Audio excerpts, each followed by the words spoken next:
Quisiera comenzar dando un saludo cordial a cada uno de ustedes y compartirles que para mí me da mucha alegría que hayamos querido tomar este ciclo formativo y me da especial alegría porque el padre fundador, el padre Kentenich, decía que Schoenstatt se debiera fundar de nuevo en forma creativa y siendo fiel a las leyes que le dieron su origen cada 50 años.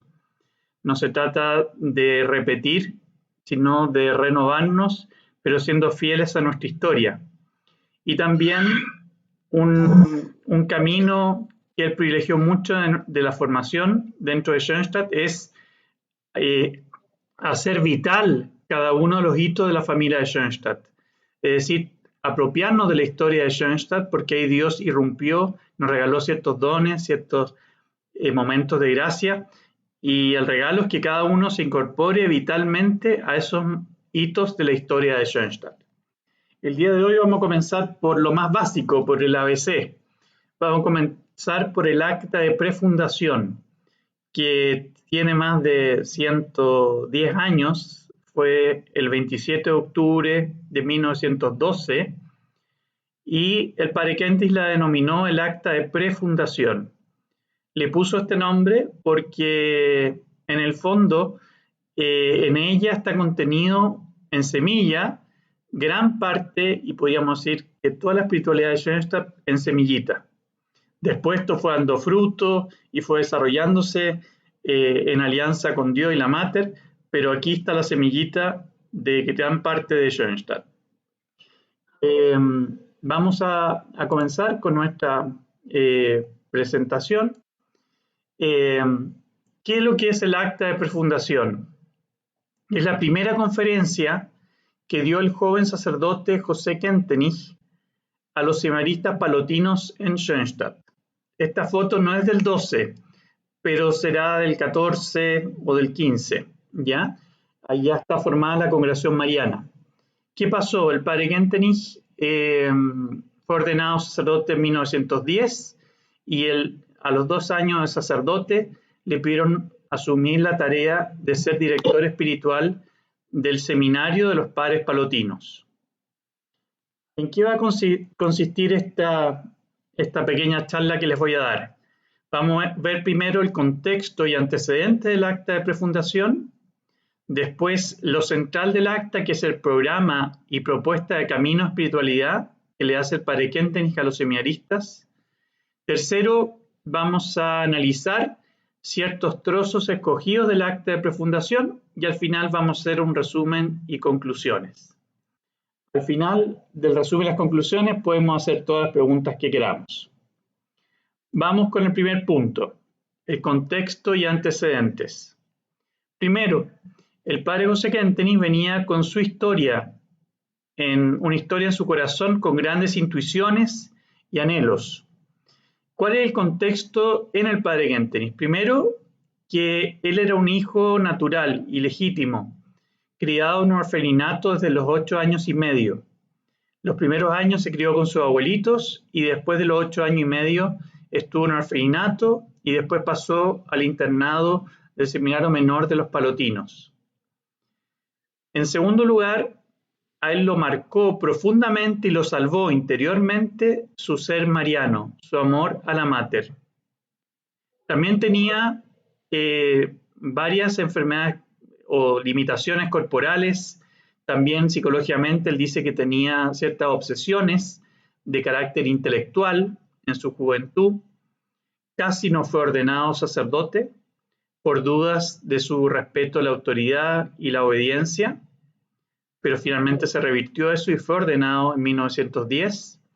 Era brillante intelectualmente, era el mejor del seminario, y sus 2 primeros años de sacerdocio fueron de profesor en latín durante la semana y de sacerdote auxiliar en parroquias cercanas durante los fines de semana.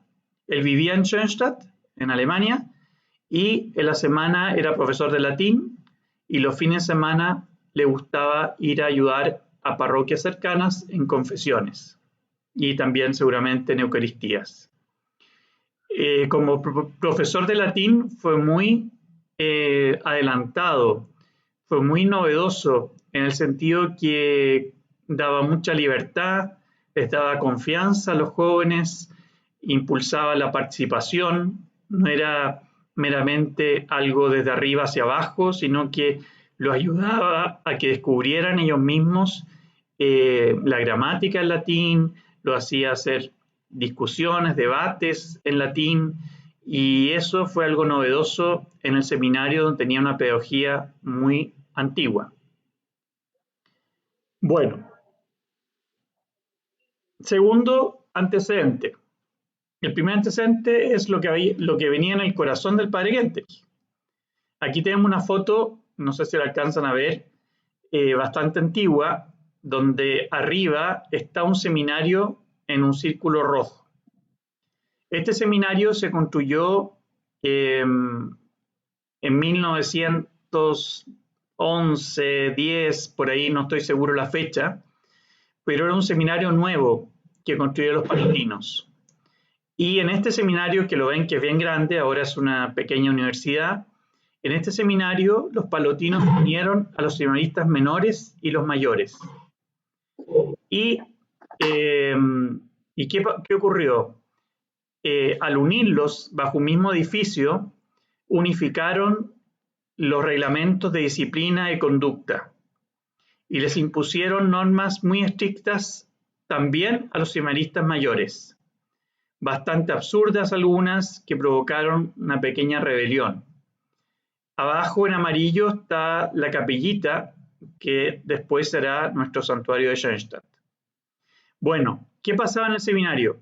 Cuando el padre Kentenich asumió como director espiritual, había un ambiente bastante tenso en el seminario, podríamos decir tóxico, entre la autoridad del seminario y los jóvenes. El rector del seminario, el padre Kolb, el mismo padre palotino que logró la ordenación del padre Kentenich y le tenía mucha buena al padre Kentenich, al verse con esta situación de tensión en el seminario, decidió preguntarle al padre Kentenich si podía asumir como director espiritual de los seminaristas. ¿Por qué lo escogió a él? Porque era un profesor, sacerdote, que tenía muy buena llegada a los alumnos en los 2 años que estaba haciendo clase de latín. Tenía buena fama entre el alumnado. Y creía que el padre Kentenich podía hacer un aporte y podía ayudar a bajar esta tensión que había en los seminaristas, sobre todo los mayores. Ellos se rebelaron, empezaron a escribir unos papelitos, lo dejaban estos papelitos tirados en los pasillos, diciendo que queremos la libertad que teníamos antes, una casa sin alegría hay que cerrarla, unos amenazaron con dejar el seminario por castigos físicos que habían, se prohibían las amistades, solo se podía ser amigo con Dios y la Virgen, pero entre ellos no podía haber amistades. Era un tema bastante difícil y duro el ambiente del seminario de los padres palotinos. Sigamos con el contexto. ¿Qué pasaba en Europa? Europa estaba haciendo un caldo de cultivo ideológico. Por un lado, en el plano filosófico, unas décadas antes había habido unos filósofos de gran envergadura como Hegel. Marx había muerto hace 30, 40 años cuando fue el acta de prefundación. Y él nació a 130 kilómetros de Schoenstatt, en Treveris. En la época del acta de prefundación, Nietzsche estaba escribiendo. Era toda una cultura filosófica europea que rondaba. Y aunque en el seminario no se estudiaba ni a Hegel, ni a Marx, ni a Nietzsche, todas esas corrientes filosóficas están en la cultura y se van metiendo en la educación, en la forma de pensar, en las noticias, en los periódicos. También tenemos que ya estaba terminando la revolución industrial, pero eso había acarreado un cambio enorme. Los seminaristas eran hijos seguramente muchos de obreros o de campesinos y que habían sufrido este gran cambio que fue enorme en Europa, que fue la revolución industrial. Políticamente estábamos a 2 años de la Primera Guerra Mundial, los colonialismos estaban en crisis, estamos a 5 años de la Revolución Rusa. Educativamente había mucha disciplina prusiana en Alemania, de Prusia, del norte de Alemania, muy centrada en los castigos físicos, en el miedo y absoluta ausencia de educación en las emociones. O sea, lo que es inteligencia emocional brillaba por su ausencia en toda la educación de la época. Vamos ahora, dejando de lado el contexto, vimos lo que venía en el corazón del padre Kentenich, vimos lo que estaba pasando en el seminario y vimos muy rápidamente lo que fue el ambiente de Europa en el contexto del acta de prefundación. Vamos al acta de prefundación. De todo el acta hay un párrafo que es central, que es el programa que el padre Kentenich le propone a estos seminaristas. Y en este parrafito, él dice que está contenido en semilla gran parte de lo que es Schoenstatt. ¿Qué dice este parrafito, este programa? Dice, bajo la protección de María queremos aprender a educarnos a nosotros mismos para llegar a ser personalidades firmes o recias, se traducen a algunos lados, libres y sacerdotales. Ese es el programa que les propone a los jóvenes seminaristas y que podemos decir que es un programa que está vigente para nosotros. Está lo mariano, está todo el tema de la autoeducación, está todo el tema de la libertad, que para nosotros es muy importante, y también el tema de ser apostólicos, de ser misioneros. Vamos ahora a analizar algunos textos escogidos. Lo primero que quisiera destacar es la novedosa relación entre el padre Kentenich y los jóvenes. Mire lo que dice en esta partecita del acta de prefundación. Dice, en primer dice que él no buscó este cargo, entonces lo veía como voluntad de Dios. Él vio que Dios le abrió una puerta, que no la pidió ni la buscó, sino que le llegó. Y dice así el texto, acojo esta voluntad de ser el director espiritual, firmemente decidido a cumplir del modo más perfecto mis deberes para con todos y cada uno de vosotros. Me pongo, por lo tanto, enteramente a vuestra disposición, con todo lo que soy y tengo, con mi saber y mi ignorancia, con mi poder y mi impotencia, pero sobre todo os pertenece mi corazón. Este parrafito, donde el padre Kentenich le propone un tipo de relación del director espiritual con los jóvenes, es algo maravilloso. Estamos en Alemania hace más de 110 años atrás y que un sacerdote que es autoridad le diga que no se las sabe todas. Dice con mi saber y mi ignorancia. Dice con lo que puedo y lo que no puedo. Pero sobre todo van a contar con mi corazón. Esto ya muestra algo muy bonito que era la capacidad de vincularse del padre Kentenich. Sin ser afectuoso físicamente él, sí tenía un corazón de oro y que era capaz de generar vínculos profundos y que la gente se sintiera incondicionalmente querida y aceptada por Dios a través del padre Kentenich y por la Mater ciertamente. Entonces lo primero que quisiera destacar es este tipo de relación que le ofrece el padre Kentenich a los jóvenes. Segundo lugar, es notable que desde el mismo comienzo de Schoenstatt, el padre Kentenich está con la mano en el pulso del tiempo. Está convencido que Dios nos habla a través de la historia, a través de lo que acontece, ya sea la macrohistoria, la historia de la humanidad, la historia de nuestro país, la historia de la iglesia, como también la historia de cada uno de nosotros. Dice este trocito donde habla de ciertos adelantos y la situación actual del mundo. Dice, nuestro tiempo, con todo su progreso, sus múltiples experimentos, no consigue liberar al hombre de su vacío interior. Hay un mundo siempre viejo y siempre nuevo, el microcosmos, el mundo en pequeño, nuestro propio mundo interior, que permanece desconocido y olvidado. El dominio que tenemos de los poderes y fuerzas de la naturaleza, la técnica, no ha marchado a la par con el dominio de lo instintivo y animal que hay en el corazón del hombre. Sigue. Adelante, sí, avancemos en el conocimiento y la conquista del mundo interior por medio de una metódica autoeducación. Cuanto más progreso exterior, tanto mayor profundización interior.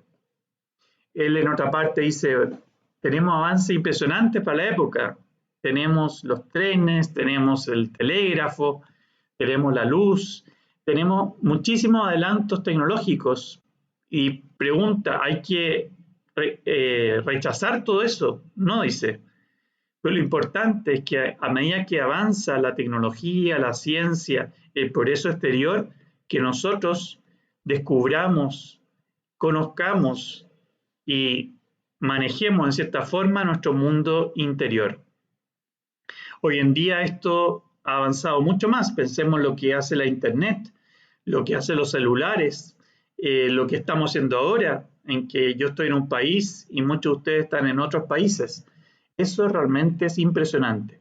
Y esta invitación del Padre Kentenich a no descuidar nuestro mundo interior sigue siendo tremendamente actual y podríamos decir que una tarea urgente. Sigamos con otro texto. ¿Con qué método él nos propone trabajar este programa bajo la protección de María? Y es el método de la autoeducación. Dice el texto, queremos aprender, por lo tanto, no solo vosotros, sino yo también. Mire la humildad, dice que en el fondo él va a aprender también de ellos. Y mucho de Schoenstatt surge en los corazones de schoenstattianos con que el Padre Kentenich trabaja. Dice, queremos aprender, por lo tanto, no solo vosotros, sino también yo.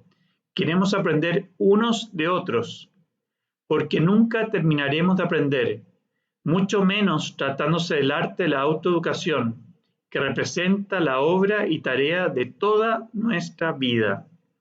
Nadie se puede decir que cumplió 65 y no se autoeduca más. A mí, que me tocó trabajar los últimos años con padres mayores y que me tocó acompañarlos en sus últimos momentos, me impresionaba que un padre de 87, hasta pocas semanas antes de morir, haya llevado su horario espiritual. Eso realmente conmueve interiormente al ver que siguieron fieles a esta meta que propuso el Padre Kentenich, este método que es la autoeducación. Sigamos. Otro texto sobre la libertad. Dice, queremos libertad como la de nuestros padres. Es el anhelo que gritaba en el corazón de los jóvenes y del propio Padre Kentenich. Así lo escribe. Dios no quiere esclavos de galera, sino quiere remeros libres. Los esclavos de galera eran estas personas que estaban encadenadas abajo de los barcos, iban remando para avanzar el barco. Y dice, Dios no quiere esclavos de galera, sino remeros libres. Nosotros tenemos conciencia de nuestra dignidad y de nuestros derechos. Les resalta lo importante que es la libertad, les resalta lo importante que es su dignidad y los derechos que tienen. Sometemos, miren, sigue, nuestra voluntad ante los superiores, no por miedo, no por temor o coacción, sino porque libremente lo queremos, porque cada acto racional de sumisión nos hace interiormente libres e independientes. Miren qué bonito esto. Toma esta rebeldía que hay en el corazón de los chicos y les dice, miren, si ustedes racionalmente asumen como algo que viene de la autoridad, que no es algo inmoral lo que te están mandando, quizás no te guste, quizás sea absurdo, pero si te mandan algo que no va en contra de la ley de Dios, en contra de la moral, y tú lo asumes racionalmente porque es autoridad, estás siendo libre al obedecer. Y esto sin duda que es algo muy, muy importante para seminaristas que iban a tener que vivir la obediencia durante toda su vida de sacerdotes. Entonces toma este anhelo de libertad, esta rebeldía, esta rebelión que había, y les dice cuál es la verdadera libertad, que incluso obedeciendo no puede ser libre. Le insiste que Dios nos dio la libertad y quiere que seamos remeros libres, le insiste en su conciencia, en su dignidad y en sus derechos. Miren qué bonito cómo trabaja el tema de libertad y les propone en nuestro programa que eduquemos nuestras personalidades como personalidades libres. Sigamos. También les dice que quiere personalidades recias o firmes. ¿Qué significa ser recio? Ser firme. Aquí dice el texto. Debemos autoeducarnos como personalidades sólidas. Hace tiempo que dejamos de ser niños pequeños. Entonces permitíamos que nos guiaran las apetencias y los estados de ánimo en nuestras acciones. O sea que éramos esclavos de nuestros caprichos, de nuestras ganas. No, hoy día no me apetece ir a misa. No me apetece ir a reunión de grupo. Hoy día no me apetece ir a la charla que están dando ahí el ciclo de formación. Eso dice el padre Kentenich, que es tener personalidad débil o infantil. Continúa el texto. Ahora, sin embargo, debemos aprender a actuar guiados por principios sólidos, claramente conocidos. Es decir, guiarnos por principios claramente conocidos. Puede ser que todo vacile, todo se mueva en nosotros. Vendrán con seguridad tiempos en que todo vacile en nosotros. Entonces, ni siquiera las prácticas religiosas nos ayudarán. Solo una cosa nos puede ayudar, la firmeza de nuestros principios. Tenemos que ser personalidades sólidas, dice el texto. Miren qué bonito como el Padre formula la firmeza de personalidad. Continuemos con otro texto. Dice que también vamos a aprender a autoeducarnos con personalidades sacerdotales. En Schoenstatt, como la mayoría de los schoenstattianos no son sacerdotes, se ha cambiado muchas veces esta palabrita sacerdotal por apostólica y se puede entender perfectamente así. Pero el texto dice así: como sacerdotes tendremos que ejercer una profunda y eficaz influencia en nuestro ambiente y lo haremos, en último término, no por el brillo de nuestra inteligencia. Está hablando un padre que es brillante. Dice, no vamos a tener un sacerdocio fecundo por el brillo de nuestra inteligencia, sino por la fuerza, por la riqueza interior de nuestra personalidad. Es decir, le dice que vamos a ser sacerdotes fecundos si tenemos mundo interior y si lo trabajamos y lo cultivamos. Esto vale también para cualquier laico, que no podemos dar lo que no tenemos y tenemos que cultivar nuestra vida interior para poder ser apostólicos, misioneros, para ser instrumento de la Mater en la tercera gracia del santuario. Dice el texto, bajo la protección de María. Acá voy a tomar un texto del año 55, pero que se aplica perfectamente a esta frasecita, bajo la protección de María. Dice ese texto del año 55 el padre Kentenich. Si de alguna manera mi alma se mantuvo en equilibrio, fue gracias a un profundo amor personal a María. No intelectual, no emocional, sino personal, toda mi persona vinculada a María. Continúa el texto. Es el punto de intersección entre lo terrenal y lo celestial. Es la balanza del mundo, es decir, también de su ser y su misión del mundo. Ella mantiene al mundo en equilibrio. No solo el macromundo, sino el mundo también de nuestro interior, de nuestro corazón. Por eso lo mariano es transversal a Schoenstatt y está desde el mismo inicio de Schoenstatt en esta acta de prefundación. Y por último, el padre Kentenich, vamos a ver un texto donde ya se ve el tema de la nueva comunidad, porque el año después formulará que uno de los fines de Schoenstatt es el hombre nuevo en la nueva comunidad. Dice el texto, ¿dónde encontramos hoy ese desequilibrio entre la conquista del macrocosmos y el microcosmos? ¿Cómo se manifiesta hoy en día ese vacío interior del hombre? ¿Cuáles son los signos de la masificación? ¿Hasta dónde esta masificación ha penetrado en la familia natural, en la sociedad, en la vida de la iglesia, en nosotros mismos? ¿Creemos que disminuye o aumenta el proceso de masificación y despersonalización en la actualidad? ¿Qué hacemos para oponernos a este proceso? Aquí el padre señala e insiste de que cuando nosotros somos analfabetos en nuestro microcosmos, las comunidades en las cuales participamos, como es la familia, la sociedad, la iglesia, manifiestan este desorden, este desequilibrio. Por eso tenemos que oponernos a la masificación y construir comunidades con personalidades libres, donde cada uno sea valioso y donde también el todo sea valioso. Y ahí nos invita a qué hacemos nosotros para oponernos a este proceso de masificación.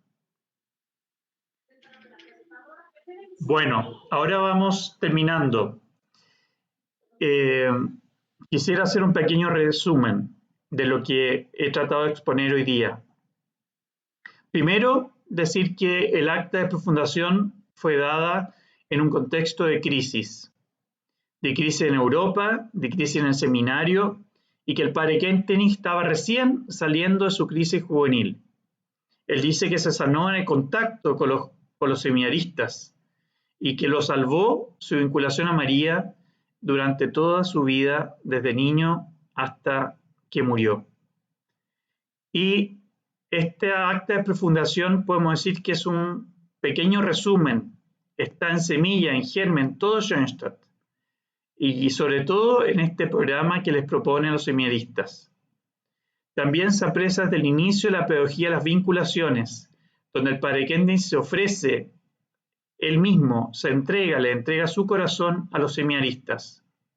Les propone algo atractivo, les propone responder a la modernidad, no reaccionar a la defensiva, les propone conquistar un mundo interior, les propone ser auténticamente libres, la libertad de los hijos de Dios, la libertad cristiana, no el libertinaje. Les propone formar personalidades firmes, educar la voluntad y les propone también lo mariano como un camino seguro. En resumidas cuentas, esta acta de profundación es una pequeña joyita que ojalá la podamos leer cada uno por nuestra cuenta y que ojalá podamos siempre ir descubriendo cosas nuevas a lo largo de ella. Con Cristo su Hijo, nos bendiga la Virgen María.